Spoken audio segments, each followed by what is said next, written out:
अधिकतर हम सबके मन में एक विचार चलता है कि हम जो भी कर्म कर रहे हैं उन कर्मों का फल कैसा मिलता है।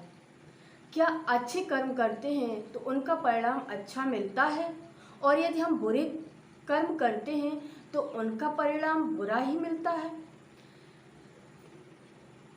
कहते हैं जैसा हम बीज डालेंगे वैसा ही फल मिलेगा। यदि हम बीज केले का डालते हैं तो हमें बीज का जो परिणाम है वो केला ही मिलेगा, ना कि आम मिल सकता है। हम इस बात को लेकर के एक कहानी सुनाते हैं। बात बहुत ज़्यादा पुरानी नहीं है। एक देश में, एक छोटा सा देश, उसके सीमा के पार एक बहुत बड़ा पहाड़ था। उस पहाड़ के आसपास जितनी भी ज़मीन थी एक तरह से बंजर पड़ी हुई थी। वहाँ कोई भी ना तो रहता था और ना ही उस ज़मीन का उपयोग करना जानता था। वहीं शहर में एक कलाकार रहता था। वो कलाकार अपनी कला के द्वारा मूर्तियों का निर्माण किया करता था।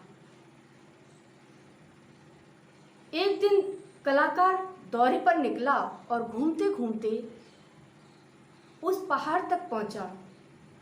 उसने देखा वहां पहाड़ के कई छोटे छोटे टुकड़े भी वहां पड़े हुए थे जो कि पत्थर के थे। उसने सोचा क्यों ना इन पत्थरों का हम उपयोग करें। तो उसने उसका माइंड तो क्रिएटिव था ही, क्योंकि सृजनात्मक दिमाग कलाकार में ही होता है। तो उसने अपने उस दिमाग को उन पत्थरों में लगाया और उसने धीरे धीरे एक दो मूर्तियां तैयार की। जब एक दो मूर्ति तैयार हो गई तो फिर उसने अपनी कारोबार को थोड़ा सा बढ़ा दिया और वो एक दिन में कभी 2 मूर्ति, कभी 3 मूर्ति ऐसे बनाने लगा। अब वहाँ मूर्तियों का ढेर लग चुका था। अब उसको रखा कहाँ जाए, तो उसके लिए उसने एक भवन का निर्माण कराया। उन मूर्तियों को उस भवन में रखा और भवन में रखने के बाद अब वो मूर्तियाँ वहाँ पूज्य बन गई। लोग वहाँ पूजा करने आने लगे, दूर दूर से लोग देखने आने लगे। वहाँ फिर मंदिर बना। अब वो एक आध्यात्मिक और धार्मिक जगह बन चुकी थी। लोग आते तो वहाँ पैसे भी चढ़ाते, जिससे काफ़ी अधिक पैसा हो गया। अब वो कलाकार बहुत ही धनवान बन गया। धीरे धीरे वहाँ जब लोगों ने देखा कि वहाँ बहुत ज़्यादा दर्शक आ रहे हैं, पुजारी आ रहे हैं, तो अब किसी वाहन चलने लगे। धीरे धीरे लोगों ने अपनी शॉप्स लगानी शुरू कर दी। और तो और वहाँ पर कई बिल्डर्स भी आके अपना बिल्डिंग का काम शुरू कर दिए।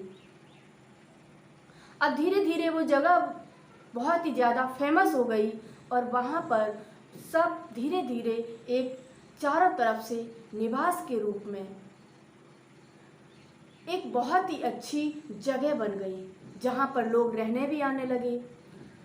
एक दिन कलाकार सो गया और सोने में वो कलाकार देखता है कि उसको एक बहुत भयंकर बीमारी हो गई है। और जब वो डॉक्टर्स को दिखाने जाता है तो डॉक्टर्स ये कहकर मना कर देते हैं कि आप में जानलेवा बीमारी है, अब आपको ऊपर वाले के सिवा कोई नहीं बचा सकता। अब वो व्यक्ति बहुत ज़्यादा परेशान होने लगा। अब वो सोचने लगा कि आखिर मैंने ऐसा क्या गलत किया जो आज मुझे जानलेवा बीमारी हुई। तो वो वहीं पहाड़ों के बीच में अकेला बैठा रहता और भगवान को उल्हाना देता कि मैंने आपके लिए इतना कुछ किया, मैंने आपके मूर्तियां बना करके लोगों को पूजा करना सिखाया और आपने ही मुझे जानलेवा बीमारी दे दी। तो फिर भगवान भी उस व्यक्ति की, उस कलाकार की आवाज़ को सुनकर के उसके सामने प्रकट होते हैं और कहते हैं कि तुमने क्या अच्छा किया मेरे लिए। हाँ, इतना जरूर है कि तुमने मेरे नाम से पैसा कमाया, तुम पैसे वाले हुए, धनवान हुए, तुमने लोगों को पूजा करना जरूर सिखाया, लेकिन उन्हें उनसे जो चढ़ौती चढ़ी उसका तुमने प्रयोग कहाँ किया? कभी समाज हित में लगाया? याद करो वो दिन जब तुम्हारे पास एक बच्चा बारिश में रोता हुआ आ रहा था और उस बच्चे ने वहां जगह पनाह मांगी थी तुमसे, तो तुमने उस बच्चे को भी उस मंदिर से बाहर निकलवा दिया और कह दिया मंदिर बंद होने का समय है। वो बच्चा भूखा था, तुमने उसको भोजन तक नहीं दिया। याद करो वो दिन जब एक बूढ़ी माँ अपने बच्चे को लेकर के तुमसे सहारा मांगने आई थी, तो तुमने उस माँ को भी धक्के मार के बाहर निकाल दिया था। याद करो वो दिन जब एक बुजुर्ग व्यक्ति तुमसे सहारा मांगने आया था, उसके पास पैसे नहीं थे और तुम्हारे पास पर्याप्त पैसा था कि तुम उसकी सेवा कर सकते, तुम उसे दे सकते थे, तुम उसकी ज़रूरत को पूरा कर सकते थे, तुम उसे भोजन दे सकते थे, लेकिन तुमने नहीं दिया। तुम्हें अपने पैसे का अभिमान आ गया। याद करो वो दिन जब लोग 4-6 एक साथ इकट्ठे होके भिखारी के रूप में तुमसे कुछ मांगने आए थे, तो तुमने दरवाजा मंदिर का भी बंद कर दिया था। तुम सुबह से 1 घंटा मंदिर का दरवाजा खोलते और फिर बंद कर देते, ये कहकर कि अभी मेरे पास समय नहीं है, और तुम कहते हो कि मैंने तुम्हारे लिए बहुत कुछ किया। तुमने क्या कर दिया आखिर ऐसा?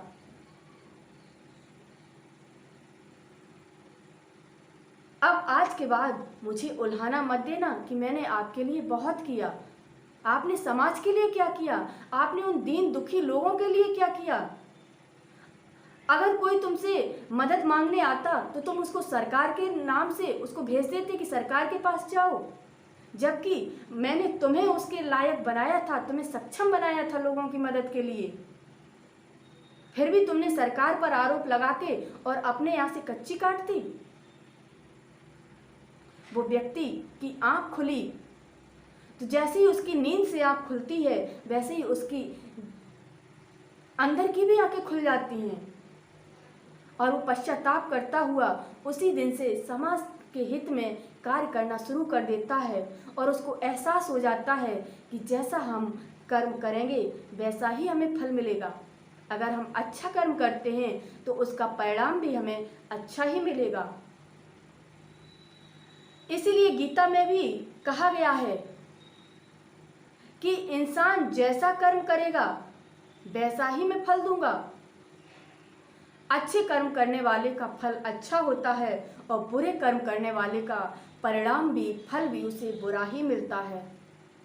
इसलिए हमेशा नेकी करते रहिए, एक अच्छा इंसान बनिए।